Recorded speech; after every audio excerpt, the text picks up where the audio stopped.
This is from thecommunistparty.org. 100 years later, what did Lenin give to the world? Lenin walks around the world. The sun sets like a scar. Between the darkness and the dawn, there rises a red star.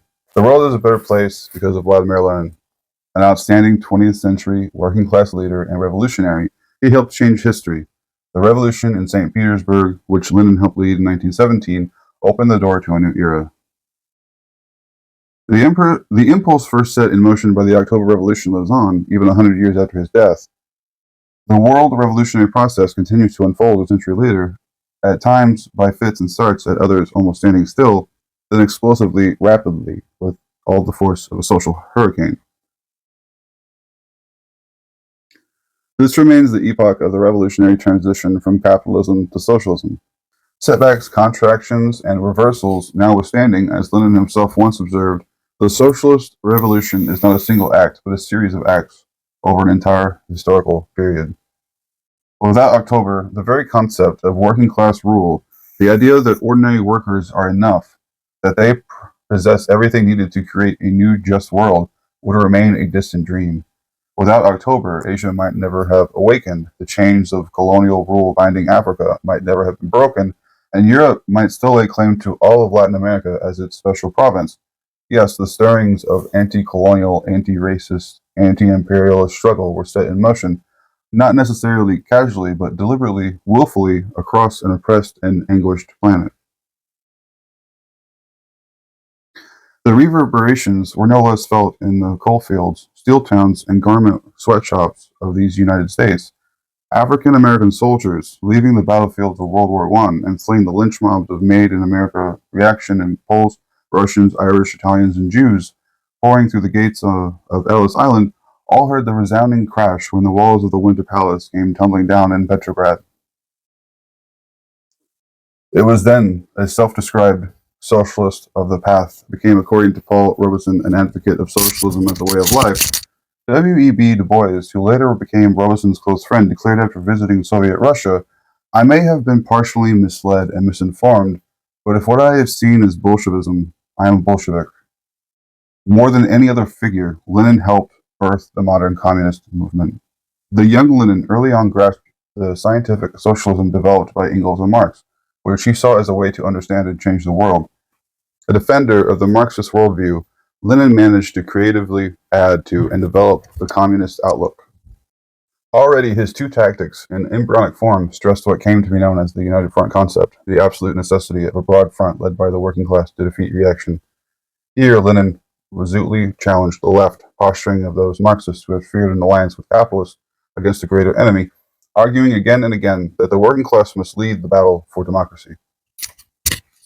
Addressing the unique circumstances of the revolutionary working class movement in Russia, his "What is to be done" advanced the concept of a new type of political party, worker-led and directed, waging a many-sided struggle for dominance in the areas of ideas, politics, and class struggle. Following Marx and Engels' thesis on the independent and leading role of the working class, Lenin's concept was a new thing, a party led politically and ideologically by workers that would lead the whole of society to a new form of civilization. In What is to be Done, Lenin stresses, insists, on the party's advocacy of socialism while fighting for reforms, arguing that without that, all struggles, trade union or no, would result in reforms alone. The achievement of socialism required, in his estimation, an extra element or ingredient, a Marxist plus. But his concept of the party was not a thing frozen in time. The cadre concept, advanced for uniquely Russian circumstances, was later replaced by the mass party that would seek working-class majority support for its aims. Marxism, for Lenin, was a living doctrine whose various sides modulate and shift according to the conditions of the working-class struggle. With now one, then another side coming to the fore, he took issue at once with one-sided, narrow, and sectarian approaches, while also castigating those who would turn Marx into an ordinary liberal with the claim that socialist goal was utter utopianism. Understanding that Marxism as a scientific outlook was by its very nature partisan, capable of conception only polemically, Lenin's theoretical contributions were always crouched in its defense. He glanced with suspicion, if not contempt, at those who sought to develop Marx with long, discredited, flexible concepts in new clothing. At the same time, fearful of dogmatism and being a student of science, he read and studied voraciously, testing his materialist outlook against new discoveries, discarding what proved wrong and incorporating the new. Lenin was not wedded to any particular form of struggle. Everything depended on a concrete analysis of a concrete situation. In the summer of 1917, he wrestled over and over with the possibility of a peaceful transition to state power. The tumultuous July days, though, changed his mind, and August found him hiding in a barn, writing The State and Revolution. His imperialism, written a year earlier, theorized a new stage of capitalism dominated by the big banks, and along with it the theory of the weakest link and the possibility of a breakaway from the capitalist world system. While tracing imperialism's economic contours characterized by the export of capital, his attention turned invariably to issues of democracy. Defining imperialism politically as reaction all down the line, he pointed to its financial production in trade cycles and their inevitable impacts, pulling people and nations together and forcing them apart over and over again, imposing both unity and separation, an objective process in which opposites are perpetually in motion. He asked provocatively, between the two which is primary, unity was his clear and unequivocal answer. Lenin wrote extensively on colonialism and championed the rights of oppressed nations and peoples to self-determination. National oppression was for him, at its very essence, an issue of democracy, the right of a people to determine their own destiny. The working class movement must put this issue front and center, he said. Whoever does not recognize and champion the equality of nations and languages, and does not fight against all national oppression or inequality, is not a Marxist, he said. Is not a Marxist. He is not even a Democrat. He did. In- Sorry. Indeed, the content of democracy was the central concern of Lenin, who viewed its destination as invariably shaped by the contours of the road traveled. He wrote, "All democracy consists in the proclamation and realization of the rights which under capitalism are realizable only to a very small degree and only relatively. But without the proclamation of these rights, without a struggle to induce them now, immediately, without training the masses in the spirit of the struggle, socialism is impossible." Needless to say, the founding of the new working class state and the elaboration of laws of transition from capitalism to socialism are among Lenin's most important, if not his signal contributions. The necessity of a working class leadership, the emergence of a new form of state power, the Soviets, the relationship between the party and the state, the content of the economy, all of this and more seized his attention. Here again, when confronted with the backwardness of the Russian economy, war communism, and the need to switch economic gears, Lenin held firm not to dogma, but to science, and proposed a new economic policy premised on working class power in government and state capitalism in the economy. The idea of peaceful coexistence between different social systems was his. Toward the end of his brief but eventful life, thinking through strategies for the newly founded communist parties was a major concern. Here, Lenin contended with political mistakes of both left and right. In the Communist International, stress was placed on the necessity of winning over the majority of the working class as opposed to attempts at seizing power by small disciplined minorities. It was in these debates that the United Front concept was placed before the communist parties as a strategic concept while rejecting notions like Trotsky's permanent revolution or Belakun's theory of offensive. On this topic, Lenin's left-wing communism remains the most relevant of texts. The life work of this Soviet communist leader, along with his successes and failures, will be studied for some time to come. Like any life, it was not without error. Chief among them may have been Lenin's polemic style, the impatient handling of differences, and the name-calling that infected the ideological and political struggle of the period.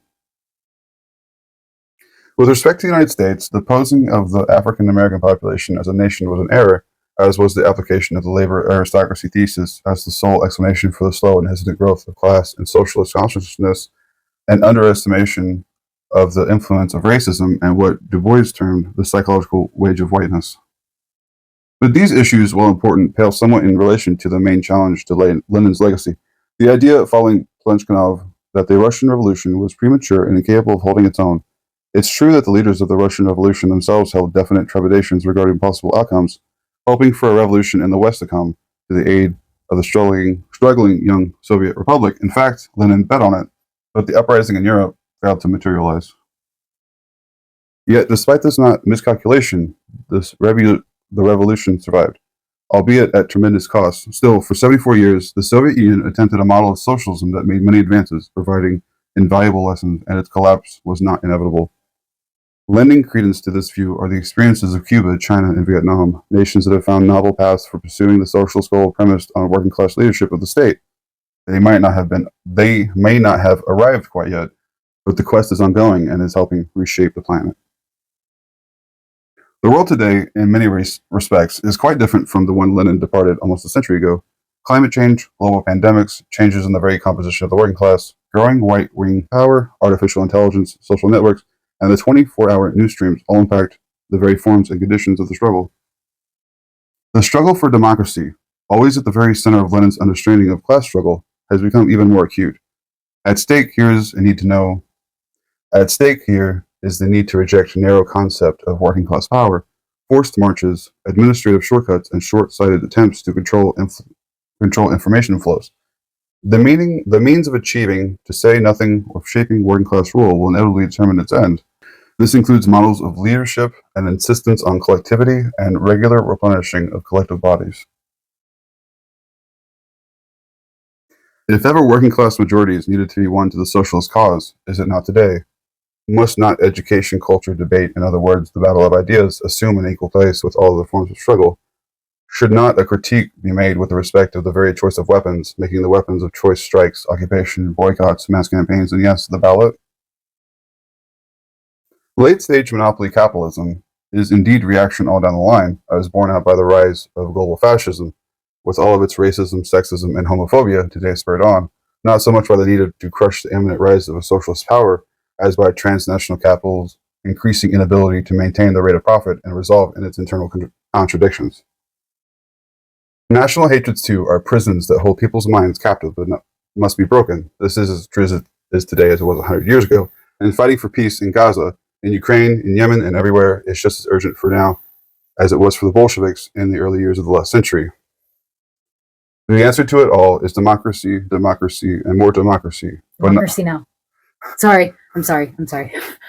But not just any democracy, class democracy, advanced democracy giving all power to the workers and the people. The dictatorship of the proletariat. I have to be.